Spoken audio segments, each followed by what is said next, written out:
Are you a movie buff? Do you love dissecting and analyzing your favorite films? Look no further than the Projection Booth podcast.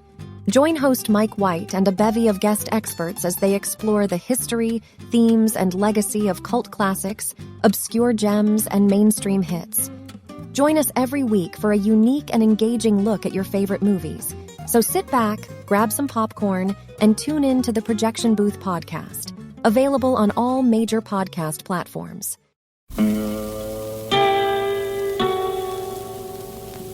Hello, filthy movie lovers. My name is Gentry Austin. And I'm Casey Scott. And we're the hosts of the Sin Syndicate, film podcast for something weirdos, anti-criterion bros, and Joseph Sarno aficionados. Join us semi-weekly as we peer into the adults-only theaters and sticky-floored cinemas of the golden age of sexploitation, when the morals were loose, the laws were murky, and the intercourse was all simulated. Find us now on the Someone's Favorite Productions podcast network.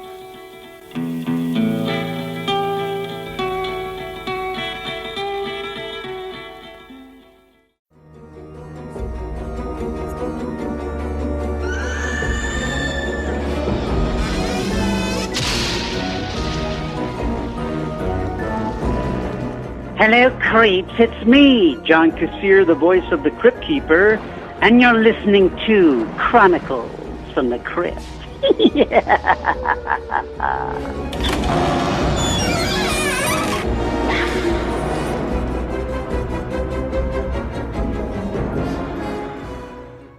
Hello, kiddies. It's me, Casualty Chris. Oh my god. Okay, this is Father Malone. I'm going to do it every time from now on, just for you. Right on. And we're the hosts of Chronicles from the Crypt, a twice-a-month look at the horror anthology series Tales from the Crypt that aired on HBO from 1989 to 1996. But to be fair, you wouldn't know it aired on HBO because you can't watch it on HBO, but you can watch it on our Facebook page and you can watch it on YouTube. That is true. And now on each of our podcasts, we do 2 episodes of the television series, and along the way we also do some tangentially related Tales from the Crypt ephemera. In between, we do bonus episodes. This is not that, but when it comes, you'll enjoy it. So on this episode of Tales from the Crypt, we're going to be taking a look at episodes 11 and 12 of Season 5. We're nearing the end of Season 5. We're talking about Oils Well That Ends Well and Halfway Horrible. And in between our discussions of the 2 episodes, we're going to play an interview that I did with John Kassir, the voice of the Cryptkeeper and star of Oils Well That Ends Well. We're going to be talking about that episode, his time on the show, and what he's been up to lately.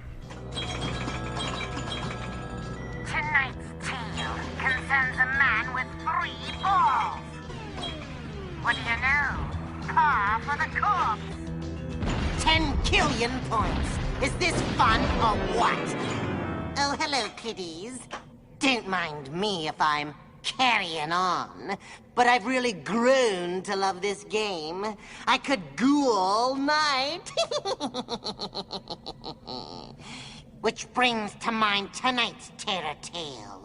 It's about a couple of game players who are about to find out what happens when you don't slay by the rules. I call it Oils Well That Ends Well. So Oils Well That Ends Well is directed by Paul Abascal, written by Scott Nimmerfro, friend of Father Malone at one point, before he passed, I'm sure. Yeah, well, I mean, yeah. Yeah, I mean, we were friends, certainly. Yeah, before he passed. Was it not what I said? I know, but it was just a weird way. It's a weird way to say it. Anyway, Scott was a friend of mine, and he passed away a few years ago. And what are you trying to say? You didn't kill him? Did you kill him, Father Malone? Is that why you're not saying it? No, man. He got cancer. It was really bad. Okay. Of course, it was fucking sad. No shit.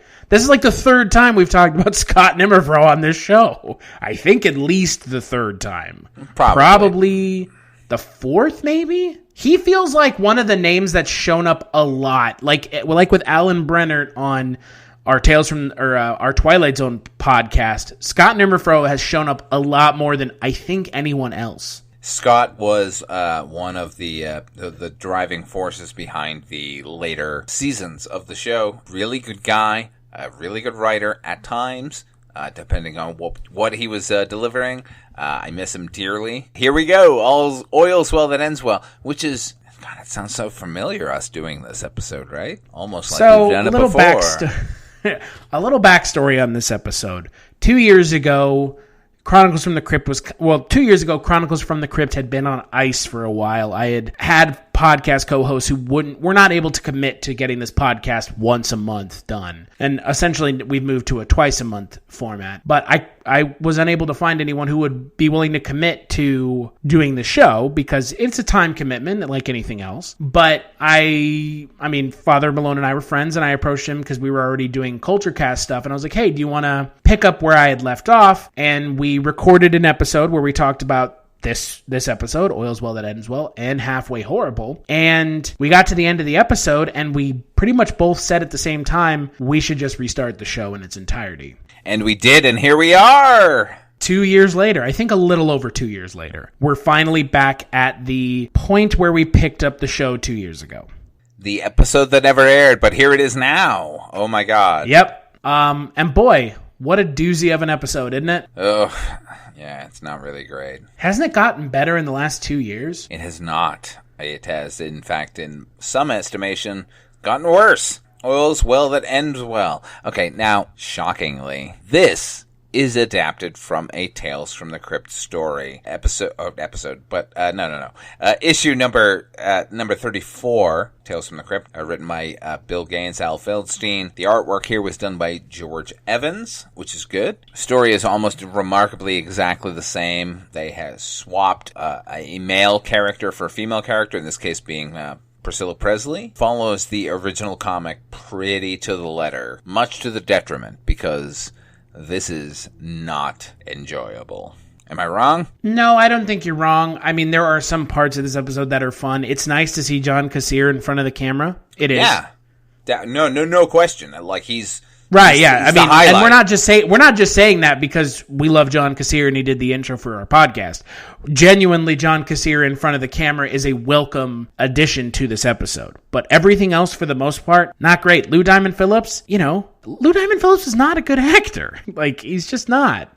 He's okay. He's okay, but he's... And Priscilla Presley is great in Naked Gun. Yeah, the Naked Gun movies. Absolutely. Here, actually, I don't have a problem with her here. She's pretty good, given what she's given. Yeah. Oh, I wasn't saying she was bad here. I'm saying she's really good in Naked Gun. She's okay in this.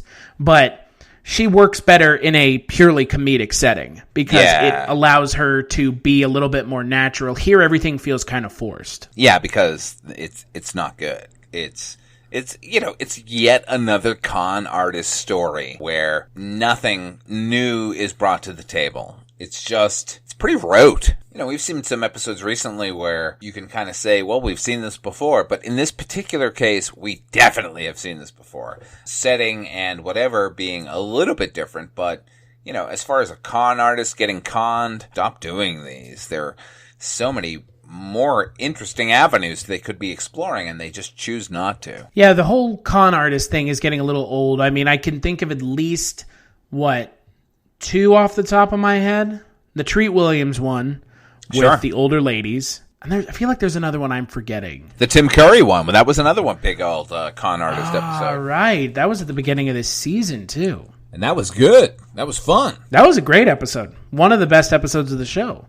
I mean, Tim Curry is great. If you can't top something that previously came in the same season, don't do it. Find some other story. Yeah. I don't understand that. I don't understand putting something so close to the other stylistic trope of the episode of the same season that is amazing. I mean, look, it's hindsight, right? The Tim Curry episode is well regarded in the community after the fact. They couldn't have known at the time. But I also don't think that they knew at the time when they were making this episode that it was... I don't think that they thought this was going to be a good episode. It comes at the end of the season 5. Their thought process was on any of these episodes, because more often than not, we just end up scratching our heads and going, what were they thinking putting this in? This is not great. It's okay. I mean, I don't hate it necessarily. It's just sort of there. It feels more like a shock suspense stories than a Tales from the Crypt. There's nothing inherently supernatural going on. It's No, just a bunch there's of bad nothing people supernatural. behaving badly, and then, they all sort of pay the price. And that's fine. Bill Gaines and Al Feldstein wrote the lion's share of the Tales from the Crypt comics, so I'm sure they were constantly, trying to find something of interest or something unexplored. Maybe at the time this was one of those things, but certainly episode would not have existed had they not set part of it in a cemetery. I mean, right? Yeah, I think so. I think the cemetery is kind of that Tales from the Crypt angle for the episode, right? Yeah, and it doesn't really pay off, other than the fact that characters that we've been convinced are dead, pop back up as it goes on. In this case, being the amazing John Kassir. So we've at least got that. Yeah, I mean, that's the big takeaway for me. I love John Kassir in this episode. I mean, he's barely in it, unfortunately, but he's great. I like him a lot. I mean, obviously, he's the voice of the Cryptkeeper, and he's an amazing voice artist and an amazing actor. If you haven't seen the remake of Reefer Madness, he's, again, the best part of that movie as well. So he's really good in that. Yeah, he's a great comedic actor who has great comedic timing, and he makes this episode worth watching, but he almost is like in the double wraparound. There's like the Cryptkeeper wraparound, and then there's the John Kassir in the episode wraparound as well. Yeah, his appearance pays off more when the Cryptkeeper is commenting. Which I thought was really smart. Yeah, that was fun, but Yeah. it's the only amount of fun in the episode. Other than that, we're just dealing with a sort of pseudo-feminist take on a con artist story from the early 90s. It's just kind of boring. The female lead, such as she is not drawn anything more than it's okay for me to be a con artist as well. I don't know. It's deeply boring. It's just boring. That's ultimately it, right? It doesn't achieve anything more than what it set out to achieve, and what it set out to achieve was not that interesting. Yeah, I would agree. I think it thinks it's telling us a more interesting story than it actually is. Yeah, which even that at make the sense? time, and this is one episode I remember watching at the time, I thought really? If there's any sort of innovation to it, it's the idea that she's railing against the sort of boys' club in any capacity, and it's not that interesting a take. No, it's not. And ultimately, with something like this, you need to do something interesting, because otherwise you just fall short of the mark, like they did with this episode. It fell short, and it had the opportunity to do something interesting, and it didn't. It didn't really bring anything new to the table. I mean, it certainly it adapted the original comic book pretty straightforwardly. And if you're going to make it some other thing, like some other point of view, go with that hardcore, and they did not. It just sort of swapped one character in for another, played a little bit of lip service to sort of feminism, and then we got what we got. Which is, biters get bit, right? I mean, that's the Rockney O'Bannon idea of the Twilight Zone. The characters who are sort of venal, getting what they deserve. But everyone here is venal. I wasn't rooting for any of them. No, I wasn't either. I'm right there with you. It is what it is. For the John Kassir bits, it's great. But for everything else, it's, Alan Ruck is in this episode, and this is the only episode of Tales from the Crypt he's in. Boy, isn't that kind of depressing? Very depressing. And his character is named Cardi, who is Scott and I share a mutual friend by the name of Cardi Talkington. A little bit weird to know that a character is named after a friend of mine, and because they say it a couple of times. Is it kind of weird to see Cardi, that? come on up and out of that grave. So it's a little bit jarring for me knowing who we're talking about, because I've never known anybody else with that name. Doesn't redeem it in any way for anybody who doesn't know these people, Makes it a little bit more fun for me, but that ain't saying much. Yeah. No, I'm right there with you. I mean, a lot of people in this episode deserved a lot better. Not just John Kassir. That's for sure.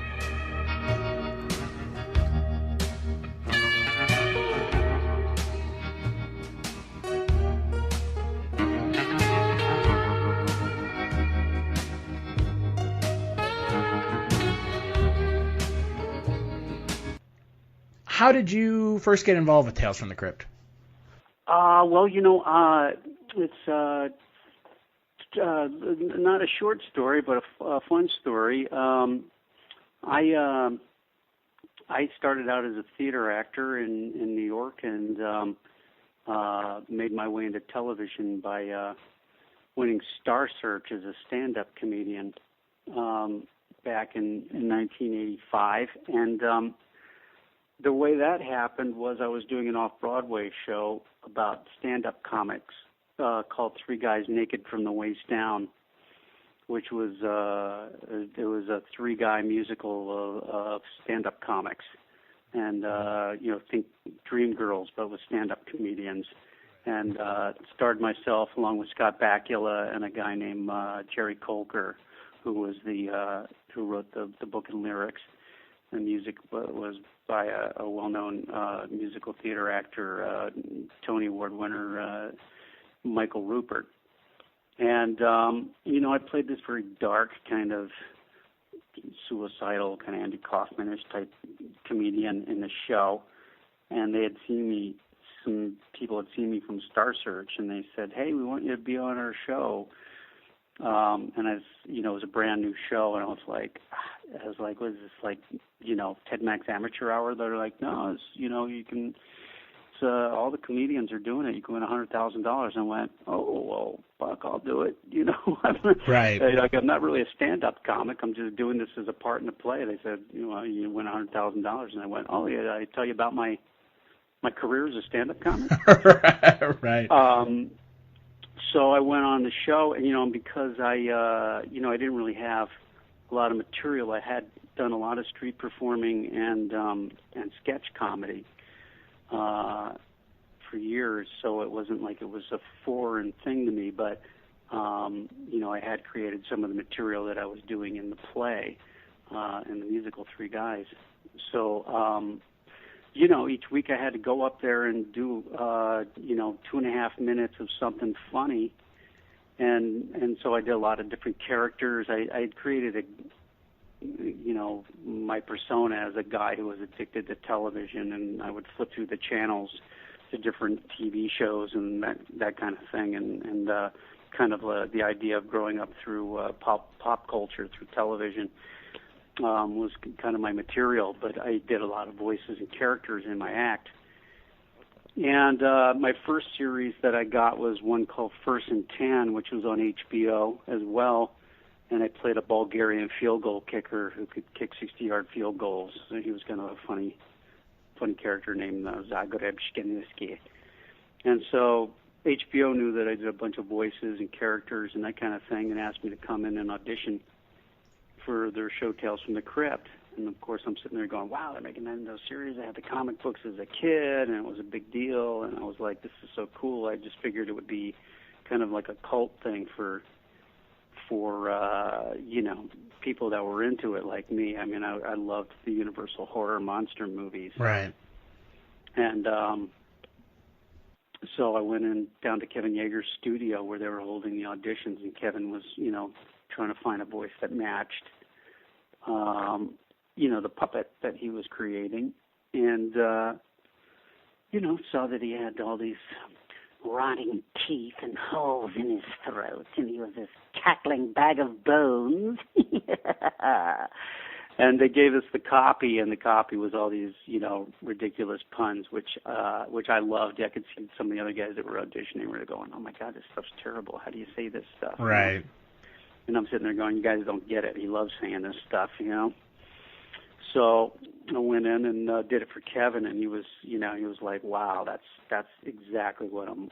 I couldn't even have thought something so perfect for it. So the next day he had me auditioning they were up in their sound stages where they were shooting the show already, and they hadn't done any of the Cryptkeeper stuff yet. But Joel Silver and Richard Donner were up there in some little trailer office while they were, getting the show up and running.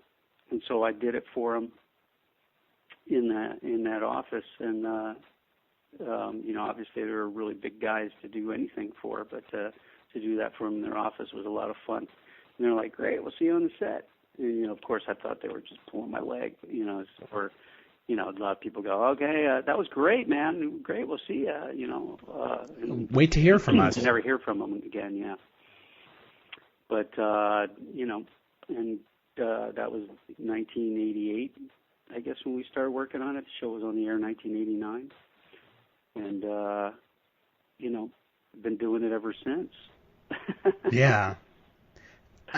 When you got the part of the Cryptkeeper, I mean, did you get the sense that the show was going to become kind of like a pop culture icon and that it was going to run for 7 seasons? You never tell about anything. The things I thought would have been the biggest projects that I worked on, very often became nothing, Right.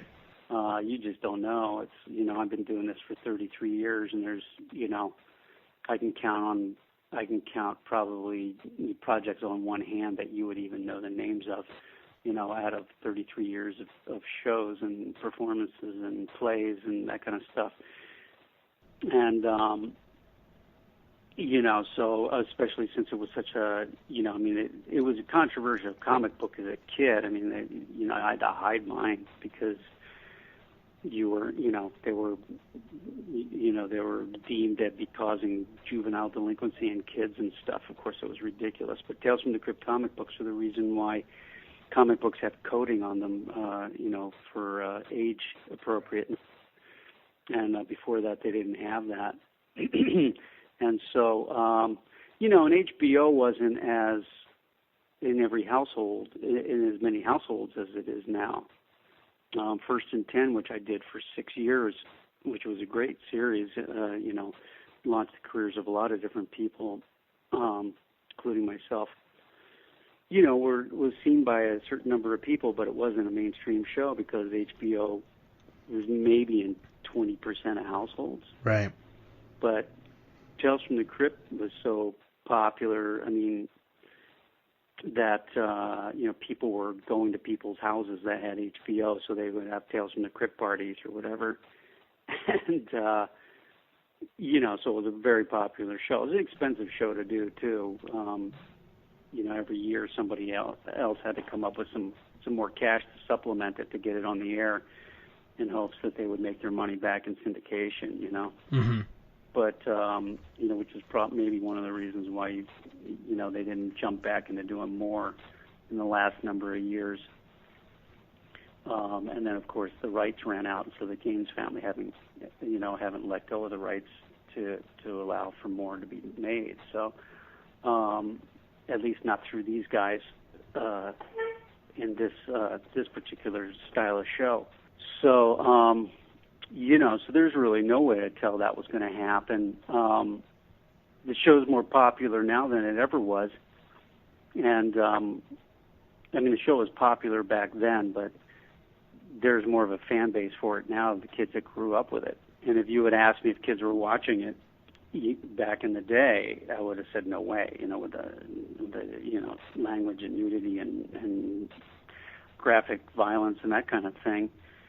I thought there's no way kids are watching this. Of course, I was completely wrong. All kids, as many kids as could get their hands on it or sneak down to watch it. Kids young adults that were kids at the time it came out were now telling me, yeah, it's the only show my whole family watched together. Or, yeah, my parents wouldn't let me watch it, but on the weekends when I was at my grandmother's, we'd watch it together. Or, my parents would, it scared the crap out of me. My parents would threaten to make me watch it if I didn't do my homework, or my parents knew I loved it, so they wouldn't let me watch it if I didn't do my homework. And Right. So, it became, a very iconic show for all the right reasons, the same way that the comic book did. I'm happy to be part of that. Obviously, the voice is the pitch guy for it. I'm the front man for the show, so I get a lot of attention about it. But of course, it was also produced by incredible producers, and the effects were done by incredible people. The puppet itself was created by one of the best creature makers ever, Kevin Yeager, and controlled by a fantastic team of puppeteers. So there's all those elements to it. It had all the right parts to make it a success.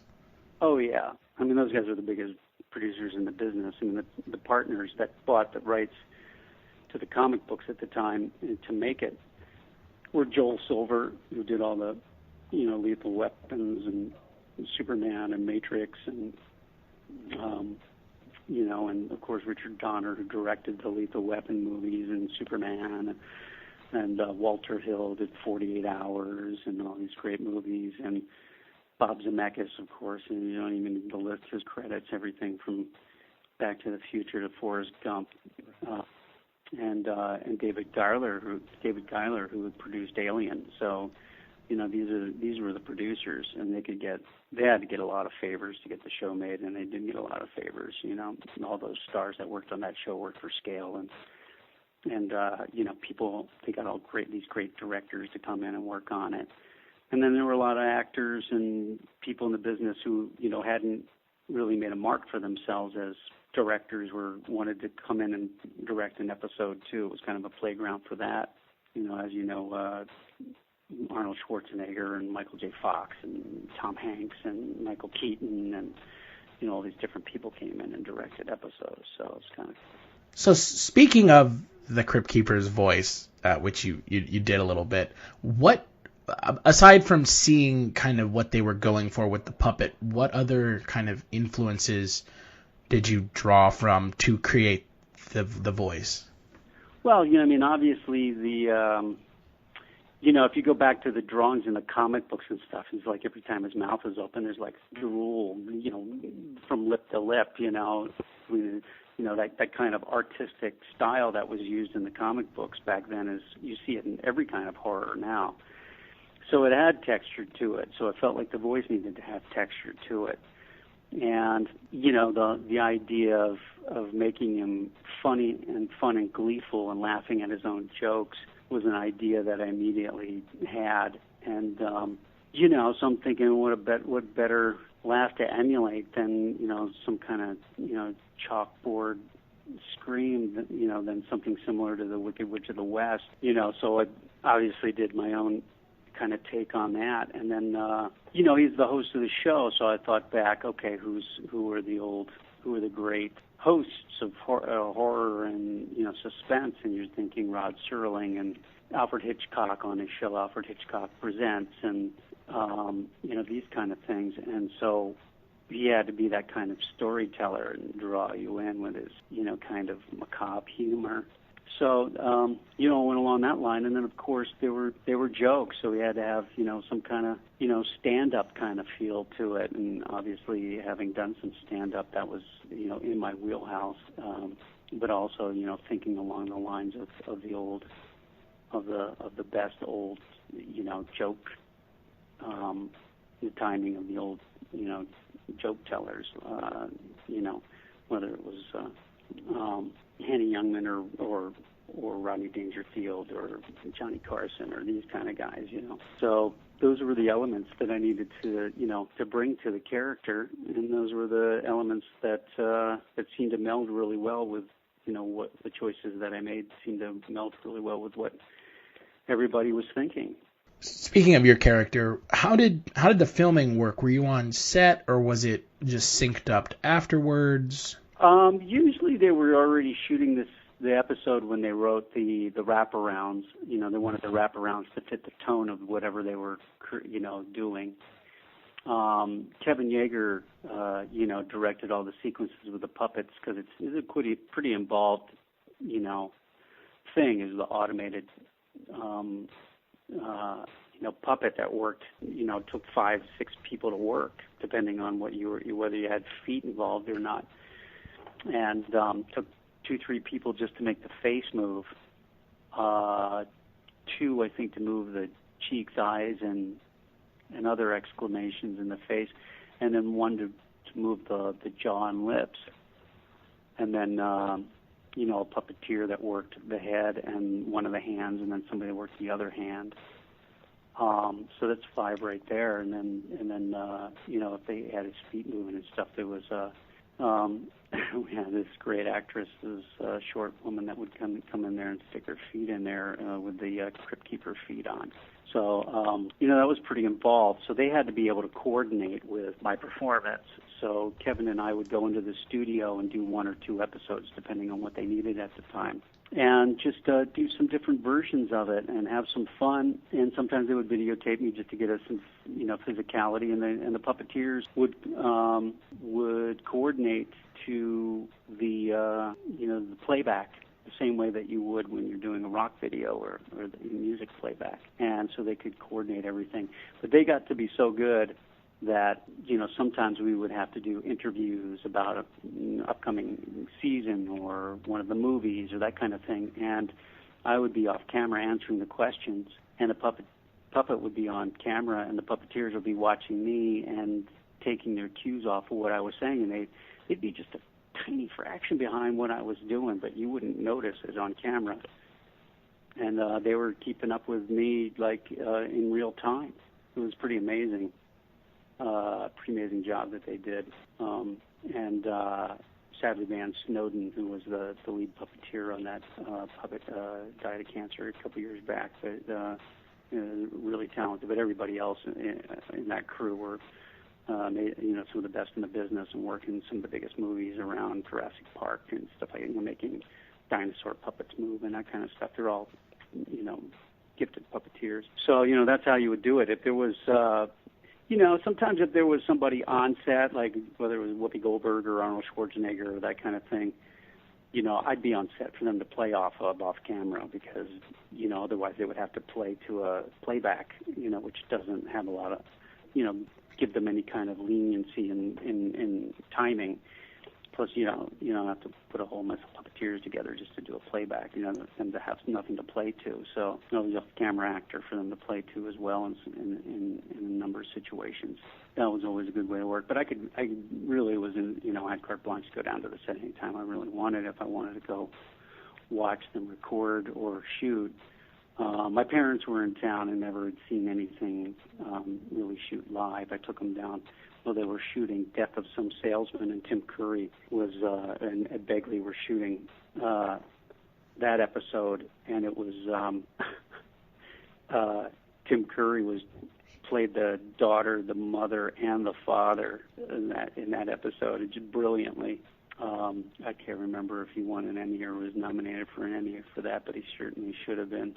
And he was dressed up like the daughter that day. They were shooting the daughter's stuff, and he was just hysterical. I mean, he looked great. My parents just couldn't believe their eyes. But the attention to detail, they had given him, I don't know if you'd ever have seen his feet, but they had given him hammer toes and everything else. It was very funny.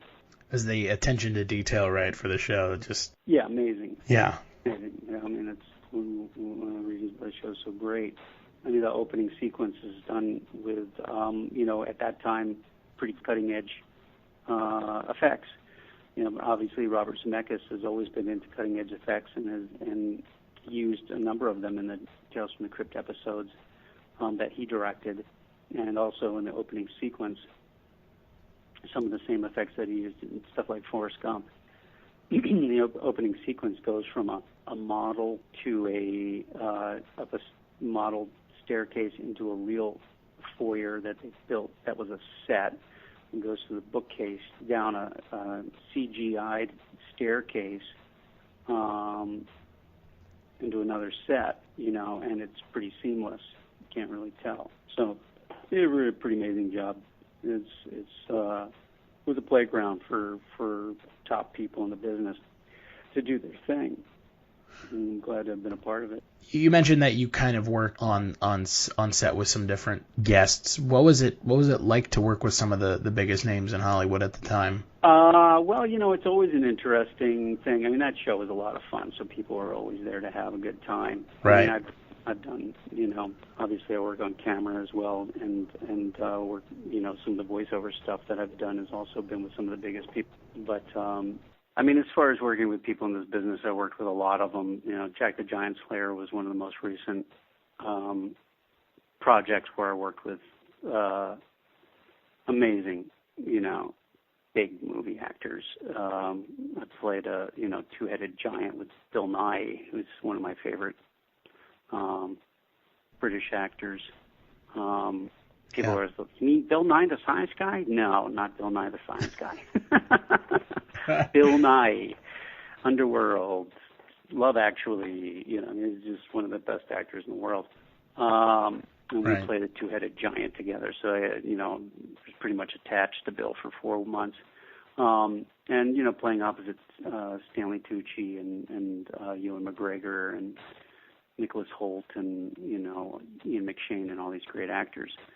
And, it varies. Some people are just, as amazingly giving and great to work with like Bill was, they could be. And then there are other people, they are, professional, but they don't really, aren't really that invested in getting to know you or that kind of thing. You can even work for them a long time, and it may be like that, or a short time. And some people will just treat you like you're one of their oldest friends immediately. So it's, there's been some experiences where I've worked with people that were just complete assholes, but you would expect that on some level from, from any business that you work in. And so it's, there are prima donnas in her business, and those are usually people on their way down.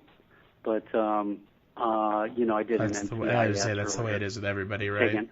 That's the way it is with a lot of people. It's not just Hollywood. Yeah, exactly. And I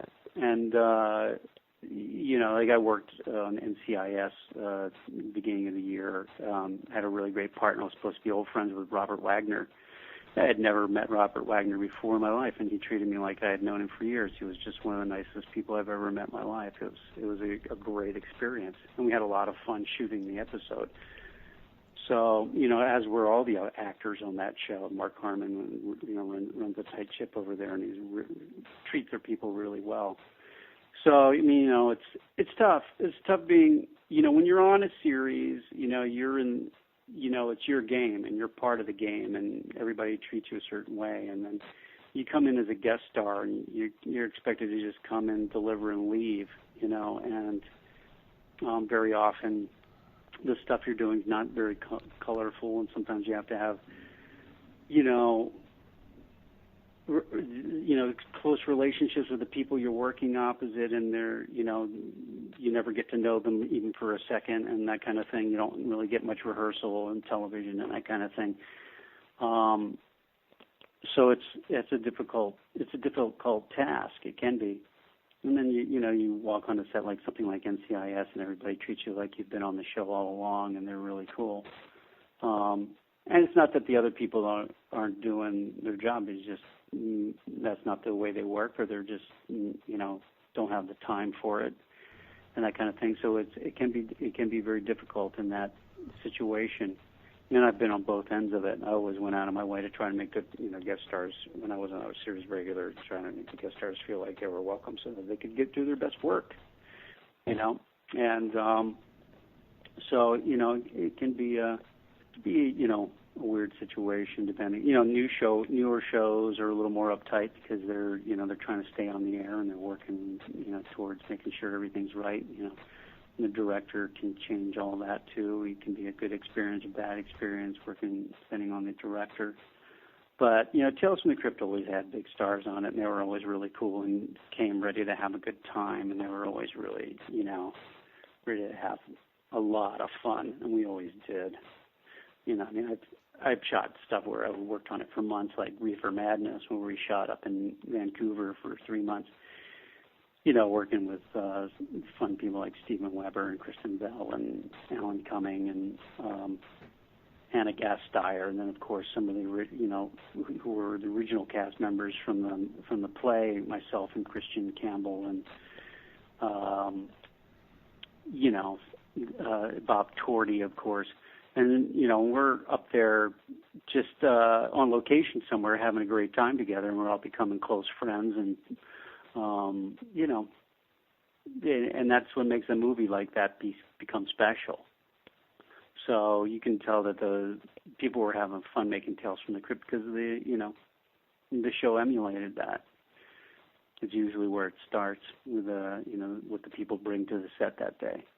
And everyone that I've spoken to from the show, mostly just guests who were on the show, have all been really cool and super, nice to talk to, and everybody seemed pretty awesome. So I can imagine, I guess that was kind of just a product of the set, or, that's kind of what they were going for with the show. So yeah, I mean, it's not every day you get to walk on and you go, okay, in this scene you're going to be wearing fangs and ripping his neck out. It's like, right. I shot one of the episodes myself, Oils Well That Ends Well, which is the last episode in season 6, which was supposed to be the very last episode of the series, but we wound up having a kind of a surprise pickup. The season 7 that shot in London, because they wanted to be involved somehow. Somebody over there wanted to be involved and came up with the money to get it together for another season. And that was with Lou Diamond Phillips and Priscilla Presley and, Noel Willingham, who was in, the Good Morning Vietnam, and Rory Calhoun who was a big TV star, a big cowboy star on TV back in the day, and Alan Ruck, from Ferris Bueller's Day Off and that kind of thing. And we just had a blast. I had to, I got to be shot and fall. First I had to be buried in a casket, which was no easy task. Lou Diamond Phillips was like, had to dig me out. And so we were having a lot of laughs. He's still one of the nicest guys I've ever met. I've run into him recently, and he's still as nice as could be. And, he's digging me out of a grave. I was like, okay, when after you close the lid, they got to be rolling camera, and you're going to throw the dirt back on, and then you're going to dig it off, and you're going to let me get out of here really quick, because I don't know how long I'm going to be able to stand, especially when I start hearing the dirt thrown on top of the casket, which was not an easy thing to do. But, it was fun because they were doing it as an homage, my character, to Tales from the Cryptkeeper popping up out of the casket in the opening sequence. So it was kind of like I popped up like that. In retrospect, I should have popped up with that laugh, but didn't want to make it too obvious. You know what I mean? Later on, I do a little bit of a laugh to make it a little obvious, but popping up out of that casket and stuff. I mean, who gets to do that stuff? And there's all kinds of fun prosthetics and that kind of thing. So it's a fun thing to work on. Now, did you enjoy, because you mentioned the episode that you're in front of the camera, did you enjoy doing that more than the voice, or was it just like a wholly different experience? Different. There's so many differences between on camera and off camera. It's all acting, and I get to play a lot of parts I won't get to play on camera, because you're limited by how you look, your size, your physicality, your age, your race. There's so many different things that limit you on camera as far as the type of parts you can play. Of course, there are so many things that you can do on camera with your acting that you don't get to do off camera. Obviously on camera and on stage or wherever you're working, where you're being seen, you're using other skills that you don't get to use with voiceover work. So there's that. So that's obviously more challenging and more fun for that reason. When you have voiceover, you get to play, I get to play, villains and creatures and kids and, animals and things that aren't even human. And then, of course, but it's difficult because I don't have a visualization to work with. I have to create everything in my mind that's going to be there beforehand. A lot of times they'll write some physical description in the script, sometimes not. Sometimes you get to see what the character looked like. Sometimes they make the character look like what you sound like. So, there's all those different elements. So it's always different. But voiceover, people go, oh, I could do that. It's easy. You're just reading and blah, blah, blah. Well, no, that's not true. Because, you're creating a whole world around you and bringing that to life with the way you're reacting and the way you're speaking and the choices that you make get you or not get you the job, just like anything else. So, they're both challenging and they're both fun for other reasons, and they're both, one great voiceover job can be better than, a lot of the on-camera jobs I've done, and then one on-camera job can be better than, all the voiceover jobs I've ever done. So It's each one's a different situation. As far as Tales from the Crypt, obviously playing the Cryptkeeper is about as fun as you can get for that show. So on camera, yeah, I had a blast doing it, but it's it's not. You can't compare it with getting to play the Cryptkeeper. So, in kind of your body of work, does the Cryptkeeper stand out as kind of your masterstroke in your own mind? Not, well, it depends on in what part of my work you're talking about. In terms of iconic characters, I mean, as an actor, especially a character actor like myself, you don't work so hard to strive to you don't strive to make yourself famous as much as you do the characters that you play. At least to me. I mean, becoming famous is part of getting work in our business, sadly. I mean, it's part of it, but, and getting to be known as much as you can helps you get work. So there is that element of it, but at the same time, it's a double-edged sword because it also makes you more recognizable as you and undermines your ability to make people believe the characters you play. And that's why people are so impressed by somebody who's a big star who's able to, create characters that people get lost in. They also resist seeing people that they fall in love with as who they are on camera, like a Julia Roberts or something like that. They resist seeing them playing other parts that aren't them, that don't emulate them. And so that's tough. It's kind of a double-edged sword for them, too, on that level. But for me, having the ability to get lost in the characters, I probably have done a bunch of things that you've seen and you don't remember that I'm on them because you didn't know who it was me. Not that you didn't know. I mean, if you saw a lot of me now, you would say, oh, yeah, that was that guy in that and that guy in that, whether it was Shemp in the Three Stooges or, Ralph in Reefer Madness or Zagreb on First and 10 or these characters. They were very specific characters that I was able to bring to life for a long time and be convincing in.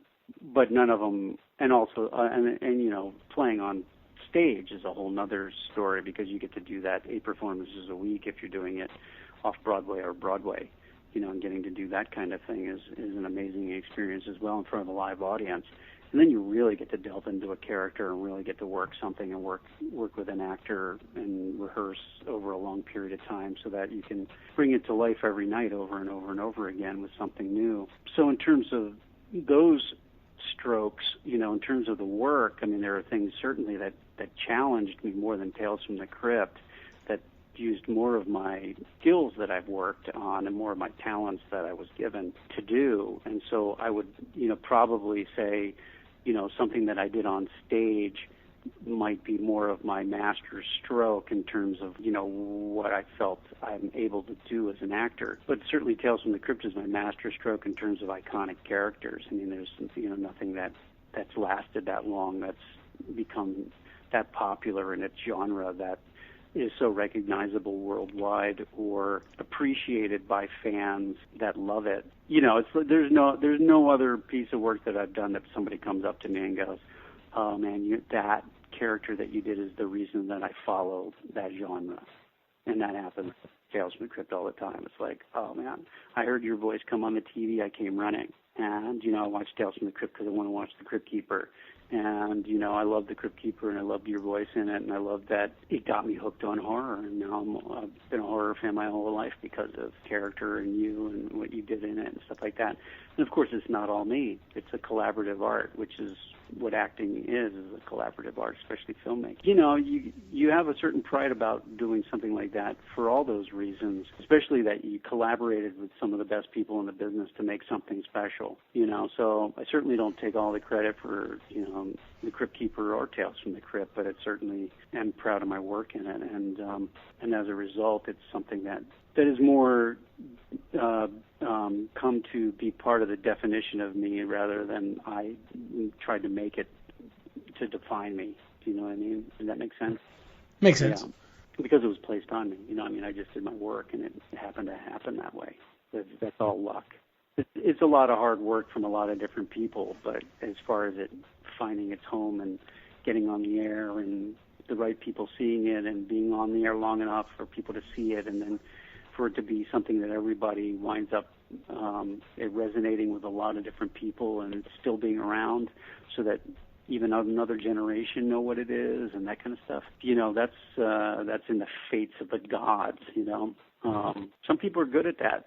Some people, that's what their talent are. Somebody like Madonna, her talent is reinventing herself over and over and over again. So everybody continues to know who she is and, appreciate what talent she has at that moment and, that kind of thing. So, and not that she's the most talented person in the world. I'm sure a lot of people would not think that, but she certainly has that talent figured out more than most people do, and as a result, it's appreciated for all of her talents. So I guess kind of speaking about the show as a whole, what is, and you've gotten this question a million times, I'm sure, but I'm going to ask it anyways. What is your favorite episode of the show? Or not even favorite, just one that stands out to you in your mind as one that is, I don't know. Well, there definitely are some episodes that stand out in my mind as some of my favorites, and some of the earlier ones certainly are great because they were directed by Bob Zemeckis and Walter Hill and Richard Donner. They're some of the best directors in movie making, and of course they had at their fingertips more of what they wanted, and they knew what they were trying to bring across and that kind of thing. They weren't just a guest director coming in for a week and doing something. And then, of course, Gil Adler, who was one of the writer, producer, directors of Tales from the Crypt, who ran that show for many years, also directed one of my favorites, which was Death of Some Salesman, the one that I mentioned earlier with Tim Curry.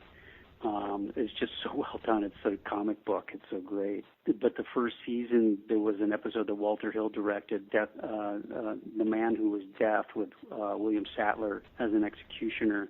They abolished the death penalty in his state, so he goes around as a vigilante, flying people in their hot tubs and stuff. And then he gets caught, and of course, they reinstate the death penalty for him. And it was just really stylistic. He had, Walter Hill, who likes to use Ry Cooder a lot for the music in his movies and stuff, got Ry Cooder to do the music for it, and it had a real style to it with the music and the way that the character talked to the camera and all these great aspects of it. And William Sadler was really great in it, as he was in Demon Knight. And, it's just classic Tales from the Crypt. And then when you come in the end, the Cryptkeeper sitting in a chair, in an electric chair, frying himself and getting off on it. So it all just really has a great style to it. Richard Donner's episode, his first episode All Through the House, of course, that Bob Zemeckis directed. People tell me that's their favorite more than any other episode. I don't know, maybe there's something twisted about putting Christmas together with horror, but it's classic slasher. Classic don't go into that room, don't go outside, kind of thing. It's just really well done. So that one was not always one of, it doesn't stand out as one of my favorites. Obviously, it's one of my favorites because it's just really, really well done and one of the first episodes. And Bob Zemeckis can do no wrong in my eyes. But and the casting was great. Oh, that was his wife, by the way. Played the actress that played the female lead in that, along with Larry Drake. But the other of the first episodes was Dig That Cat, He's Real Gone, which was with Joey Pants, playing the guy who had 9 lives because he had the spleen of a cat or whatever implanted, and which was classic. But my favorite Richard Donner, which I loved, but my favorite Richard Donner episode and one of my all-time favorite episodes was Ventriloquist Dummy. That was with Don Rickles and Bobcat Goldthwait, where Morty, the ventriloquist dummy, turns out to be Don Rickles' Siamese twin attached to his hand. Yeah. Who's a psychopath. The dummy's a psychopath, and it's an amazing episode. I used to, every once in a while, just a few times, I got an opportunity to go into Richard Donner's office there on the Warner Brothers lot, and he had Morty in a little glass case, the puppet they used in the episode, and I would laugh. I would go in there and be like, "Oh my God, so creepy." Don Rickles was so good in that too.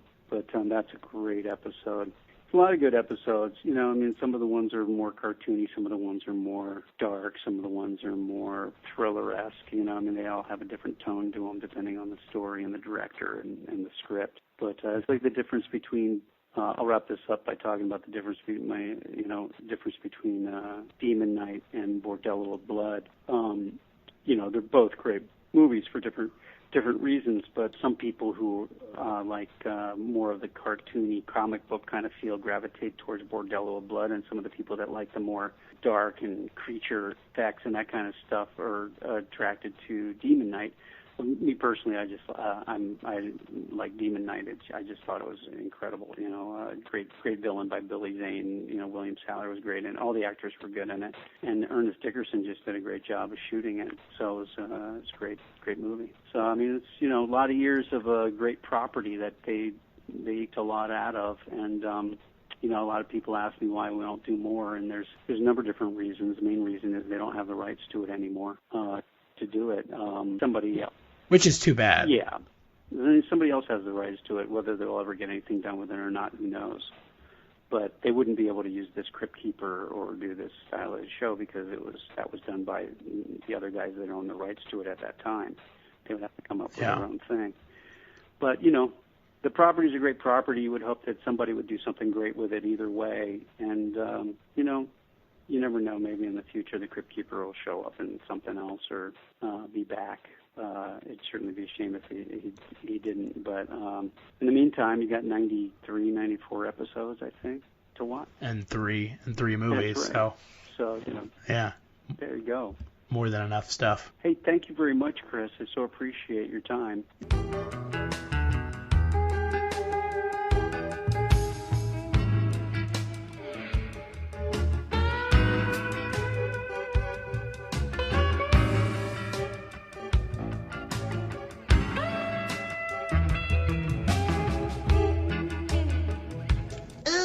I just love how your hair is grown out.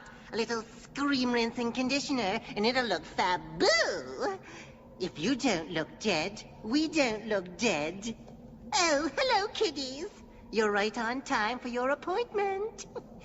It was always one of my ghouls in death to open my own scare salon. Now, let's see.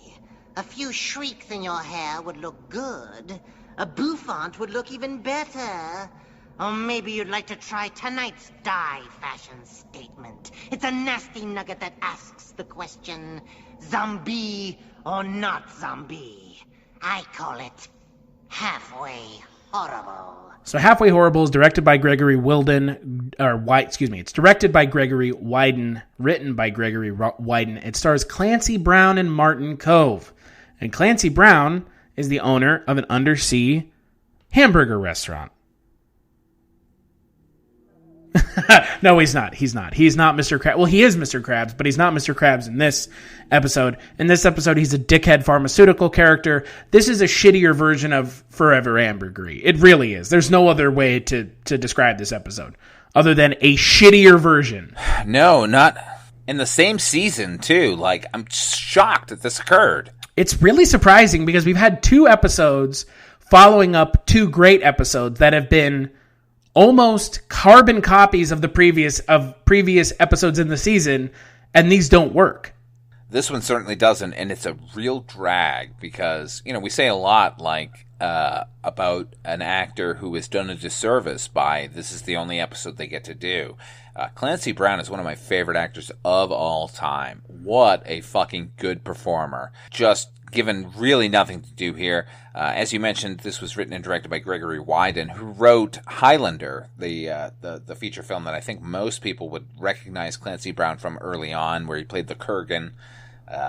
In that film, the episode itself is based off of not a Tales from the Crypt episode, but Vault of Horror number 36, which was written and drawn by a guy by the name of Sid Check. First time I've seen him in any of the Tales from the Crypt family, or EC Comics, rather. The story is almost exactly the same. No real variation on it. If you've got an episode and you got Clancy Brown as your fucking lead and it's not interesting, you got a big goddamn problem. But hey, Cheech Marin is in this episode. Sure is, and Martin Cove sweep the leg. There's a lot of talent on display. Just given nothing to do. The same old story. We got a new drug, and it's based on a voodoo thing, and, here we go. Undead. Oh, and hey, Costas Mandylor is in this episode. Oh boy, Costas Mandylor. Hey, he's in Saw. He certainly is in Saw. And that's it. Well, I mean, he was in Mobsters. And Saw. He was also in Mafia. Jane Austen's Mafia, for some of you. Oh, that's right. He's good in that. I always forget he was in that movie. Yeah, man. Squeezing the You know what olive else he oil was out in? of an olive. He was also in Saw.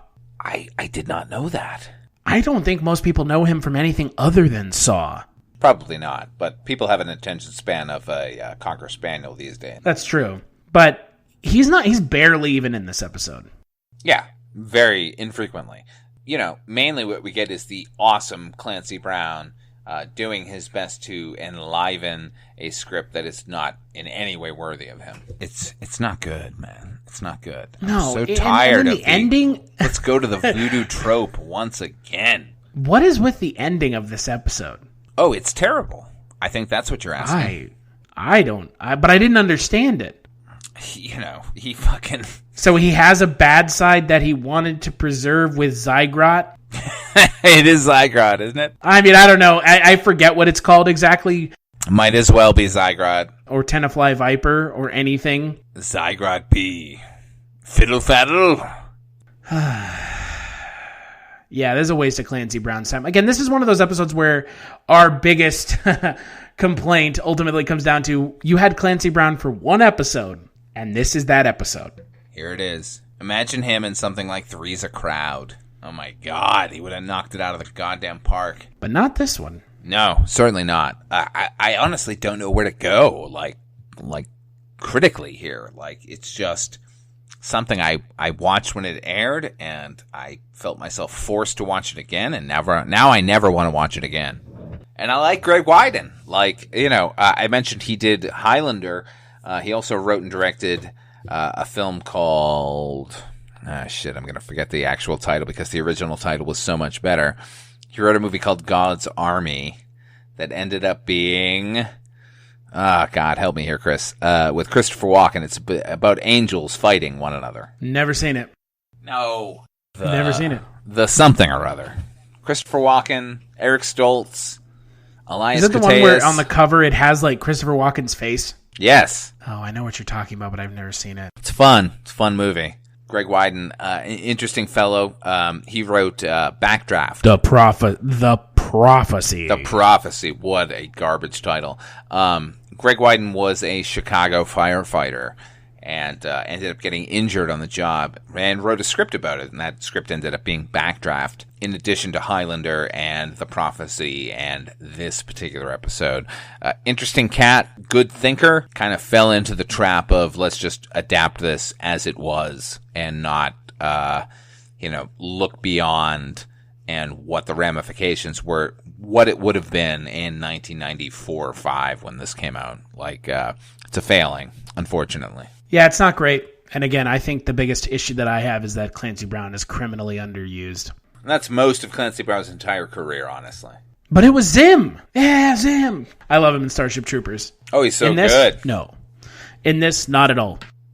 What's funny is I grew up watching Clancy Brown in the movie Highlander, playing the Kurgan, who was a massive figure in the film.